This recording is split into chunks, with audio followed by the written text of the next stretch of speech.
Thank you all. After this passionate presentation from Salahuddin, I wish I could have borrowed some of it for me. But thank you, Sam, for hosting us.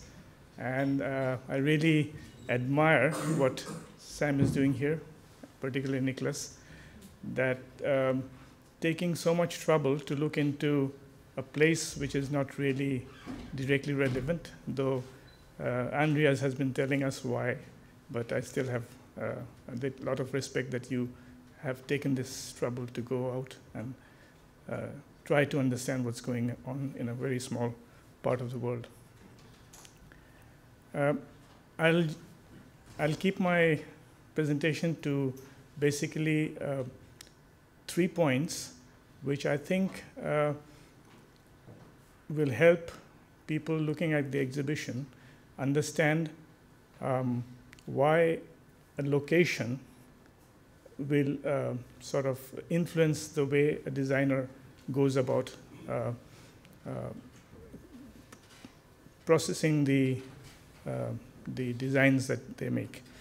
So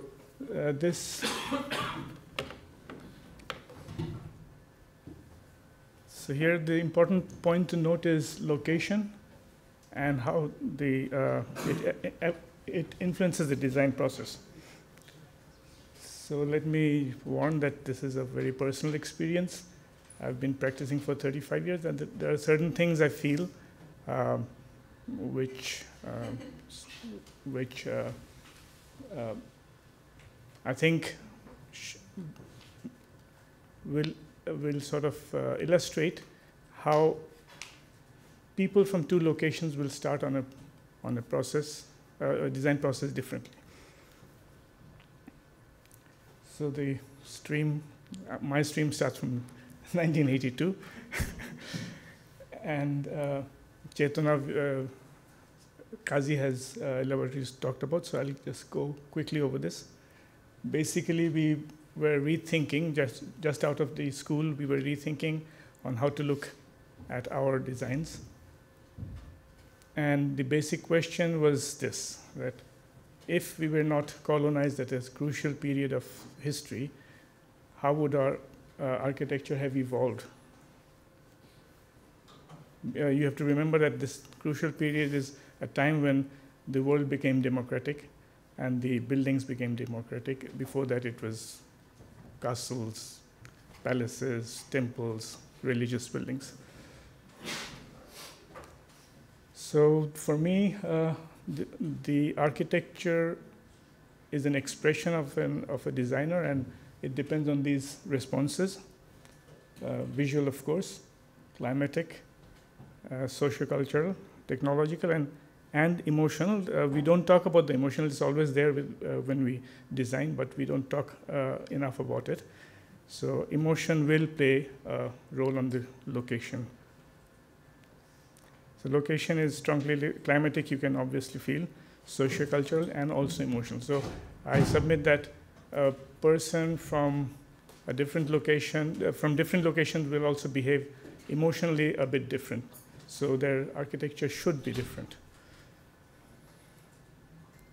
So I'll start on the 3 points right away. The first one is what we call tradition.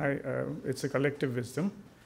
And I think as an architect or as a designer, if we understand the collective wisdom properly, then we can become an instrument by which this collective wisdom is taken forward in a shorter path than normal, which I think is an important role we have to play. The second is the plan form, I think, is always different due to the location. A designer from one, say basically climate, will start on a plan form differently than, we will elaborate on this later. The third is, I think this is universal, that we crave nature, and locations will set the limit to how much contact we have with nature, and that, as a designer starting point, is bound to affect your finished product. So first, let me go to the tradition in a hot, humid climate. So this basically, to me, sums up what our climate requires, demands. This is a traditionally evolved space where you have the indoors, which is very small, and you only go to the indoors to sleep. You spend your most of your time in a semi-outdoor space, and then you have the outdoors, which is also a living space. So for me, the indoors, the elements which affect us is shading the walls and airflow. So Kazi has talked about the pavilion, and we would do well if we can keep the pavilion idea in when we are indoors too. So this image is, I think, if you go to the rural villages where the tradition is still very visible, this would sum up, I think, maybe more than 90% of these structures, how they're built. So let me explain to you the essential elements. The indoor space is a one-room depth space so that the air flows directly through. The southern wall, which is the wall which receives the sunlight and the heat, will have the semi-outdoor space, which is also a usable space, which is used for sitting, chatting. It's a sort of a living space. And these two elements, shading of the wall from the sun and allowing the airflow to go through your space, if you can achieve that, then I think you'll have done most of the work for a comfortable space. So I'll show this in, I'll take you through two of our projects. The first one is 1990. This is a house in Dhaka. And the differences I want to show is that you'll see the shading and you'll see the airflow in this, and then another building which comes 16 years later. So this house, the eaves are there. This is at the beginning of my career, where we are still looking to see how we should build. So we are taking elements directly from our past. The eaves are a traditional element to shade walls, and we have perforated railings, perforated parapets so that the breeze can pass through. Then 16 years later, this is another house. This is in Chittagong, Hilltop House. We have still the same elements, not the eaves, traditional eaves. They have turned into the technologically more logical elements, but we still have shading and airflow. So this last part, let me explain this to you. This one. By this time, in these 16 years, we have developed some building codes where brick buildings, because of our earthquake threat, have to be reinforced or tied together. So these are the ties. So these ties are these ties are inside the wall, and when we sort of tie the whole brick work with horizontal and vertical ties so that the building is safer. So we try to express that. And another thing we tried in this project is we have a lot of rain, and mostly the rain is, the water is hidden well from the roof. We take it through pipes and underground and into the drainage system. But we thought when it's raining, why not celebrate the rain? So we let the rain pass over the building and pass over spaces we experience. Now, currently, Dhaka is growing high because of very high land prices, maybe one of the highest land prices in the world. So we have to go high. We have less of developed spaces, more undeveloped space in the water. So most of our projects are mid-rise for you, maybe about 15, 20-story apartment buildings. Now we are trying to make that 15, 20-story apartment buildings packed about 4 units per building is like living in a pigeonhole. So we are now trying to make that pigeonhole a little bit better. But you'll find that the basic issues are the same. How do we get more airflow and keep the building cool by creating shade? So we have a particular problem that when it's, we have a cycle of heat wave and then the clouds form and it's raining. So when it's raining, the temperature really goes down and it becomes very pleasant. In fact, it's better than air-conditioned spaces when you get the new rain. So there's a cycle of heat and then the cycle of rain. So when it starts to rain, that's the most best time to be in Dhaka because the weather has cooled down. But at that time, with our new windows openings where we have sliding aluminum windows, we close ourselves in, keep the heat in, and can't enjoy the nice weather outside. So there's this very old traditional way of doing this. It's called a monsoon window, which allows airflow when it's raining outside. And this has been the tradition in south of India, Kerala, for a long time. This was reinvented or reused in a modern building by in Thailand, so which got an Aga Khan award a couple of cycles ago. We tried to use that monsoon window idea into both residences and apartments. So the way it works is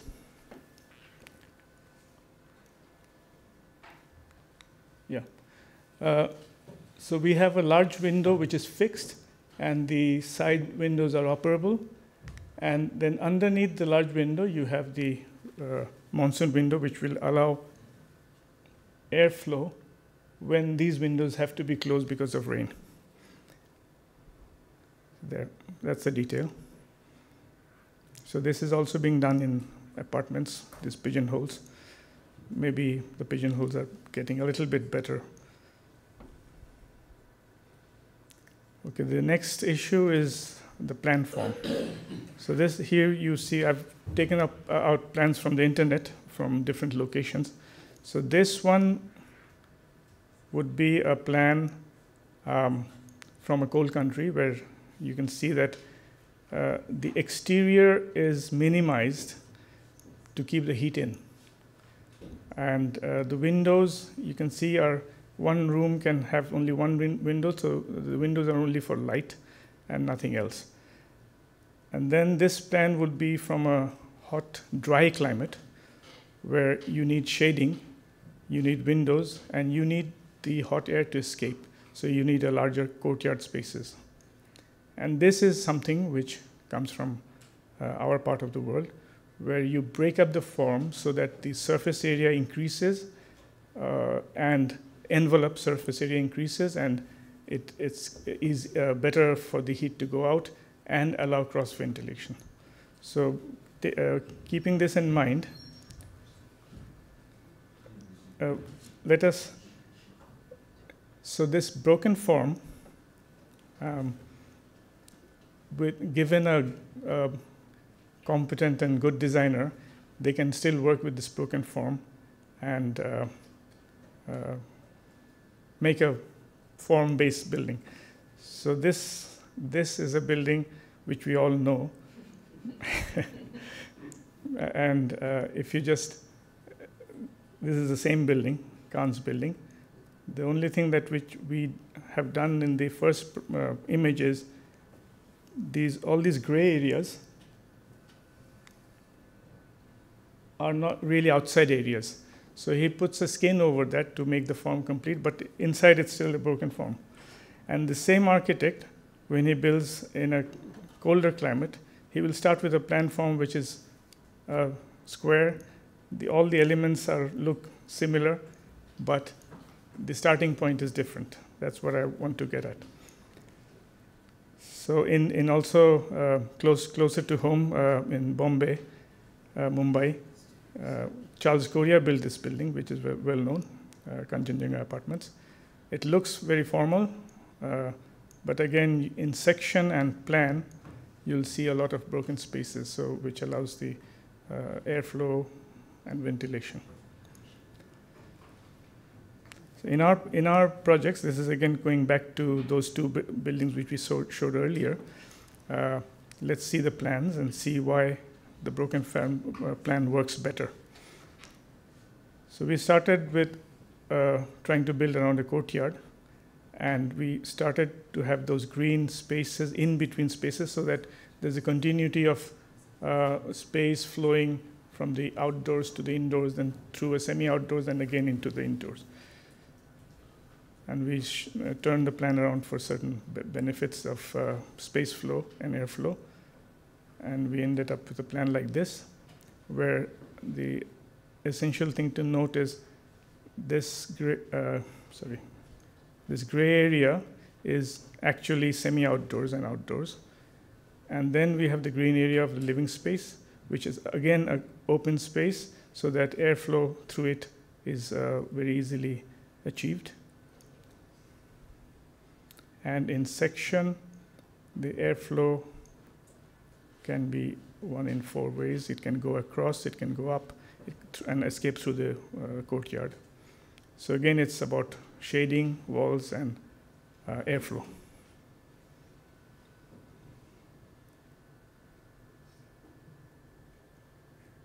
So we come back to the other building after 16 years. You'll see the similar approach, but it's a different, tectonically different. So this is a hilltop site where the shape of this site demanded that we have something, the living space looks like this. So we have a small garden in front, and then the slope takes over. So we break it up again into functional areas and break it furthermore. Now this break is to achieve certain advantages of airflow. This is a seaside town, Chittagong. So we know that in the seaside, you have, in addition to the prevalent wind, you will have the sea breeze and the land breeze. So there are 3 direction of breeze.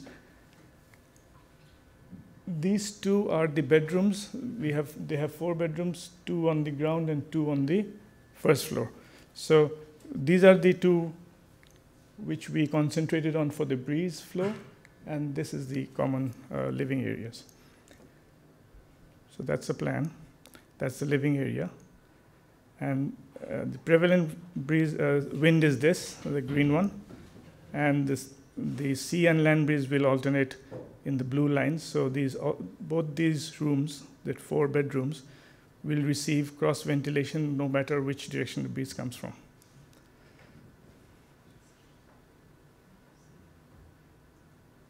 So this has been followed through in multi-storied apartment buildings, which we are now building. So always it's the same thing, that we have a open area. These are the 3 apartments in this building. So we have an open area which constitutes the living, dining, and family living spaces. And that's the main areas where the breeze can cross through.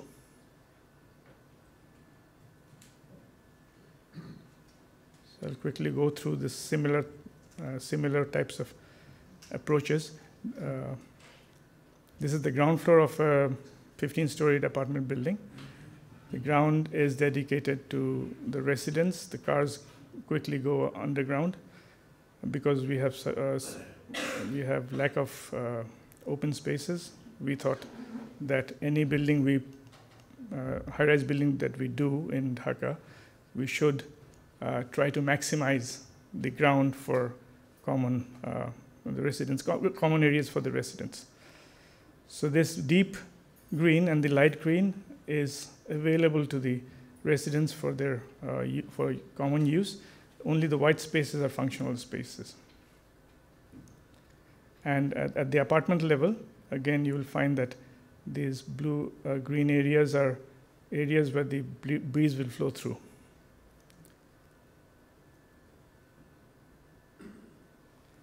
This is a bachelor officer's quarter for a pharmaceutical factory. So again, I'm talking about the broken plant form. That typically, this is the most efficient way to do two-room depth with a corridor in between. But doing a little bit of juggling, we can achieve the airflow and the spaces inside which otherwise would have been absent. So that becomes a plan. And that's how it's inside.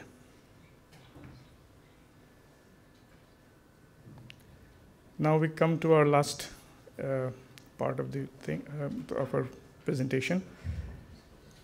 Now these two images are quite similar in many ways. The setting is similar, not same, but similar, because it's both on hills with a lot of trees and nature. The building forms are interestingly also the same. They have pitch roofs, low-rise, all detached, but you can see that they are from different climates. Why can we see that? Why is it so evident that these are two from very different climates? So the reason for me is how we relate the inside to the outside. This one is obviously from a cold climate, and the inside and the outside are one plane. It's one plane differentiating the inside and the outside, because that inside needs to be protected very heavily against the cold weather. So the contact from the inside to the outside is very regulated. Here you'll see all these spaces are always, you don't see the windows, right? Because there's always an intermediate space in between. So it allows you contact with nature, that intermediate space. Let's see from the inside. So this is, you know which is from which. So one allows you to engage with nature visually, that plane in between, and the other physically, where the outside can come into your room. So these are both designed for comfort, but see how different they engage with the outside differently. Even when you're designing for play, one is you're playing outside in the nature. The outside is a picture window, a picture through which you can see nature. And therefore, I submit that you have to create the drama inside. The picture remains outside. Whereas in tropical climate, the drama is outside, and you don't need to create that drama inside. So keeping this in mind, we'll show some of our projects where that drama is engaged with. This is a small eye hospital in a rural setting where we wanted the users not to be afraid to come to a hospital. This eye hospital does not require too much sterility. So the rural users should be able to feel that space as their own, as if it's their home. So this was set in a tree-laden place. So we worked around the trees and created a courtyard, not a perfect courtyard, but a space which feels like a courtyard.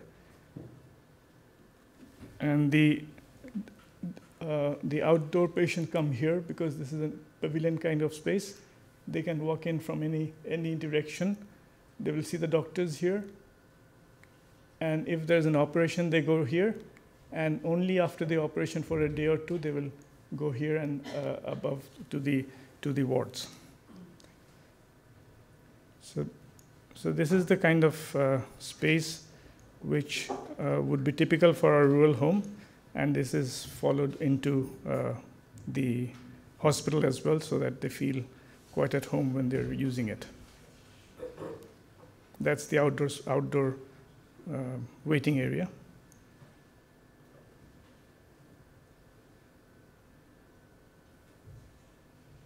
This is a village home for a family which lives in the city but comes to the village occasionally. May use it for over the weekend or maybe 2 or 3 days. Here too, what I want to point out is this is the only living space. This part is indoor, but the main living space is a pavilion outdoor, which engages with the outdoors and nature. And the family spends, I think, 90% of their waking hours in this pavilion.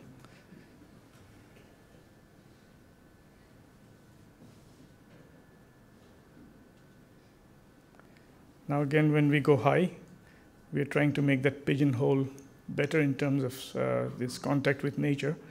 So we are trying to employ methods within the building construction rules and within the tight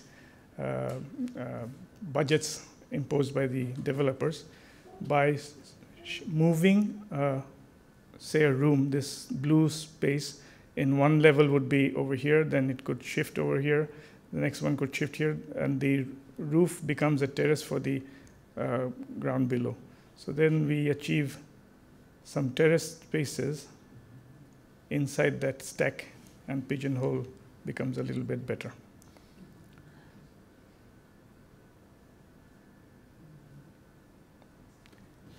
I'll go over this very quickly. This is basically trying to save an old building.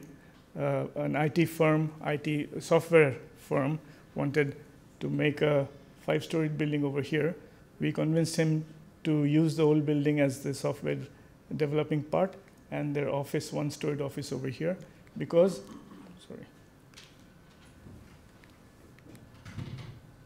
this is a very nice space where old trees are. So, and software engineers are very sensitive about their space, so they want their space to be at least visually pleasing outside. So this is the old building, and we have this space in the middle. And this, the new building, they only needed this office, so that's over here.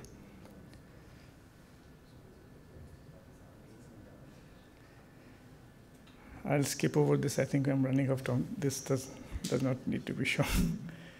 I'll skip over this fast. Similar idea.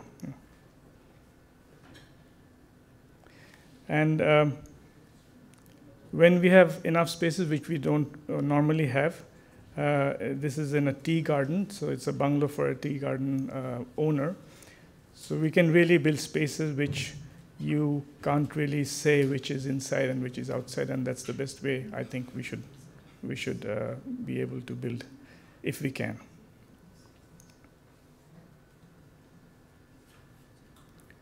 I'll skip over this as well.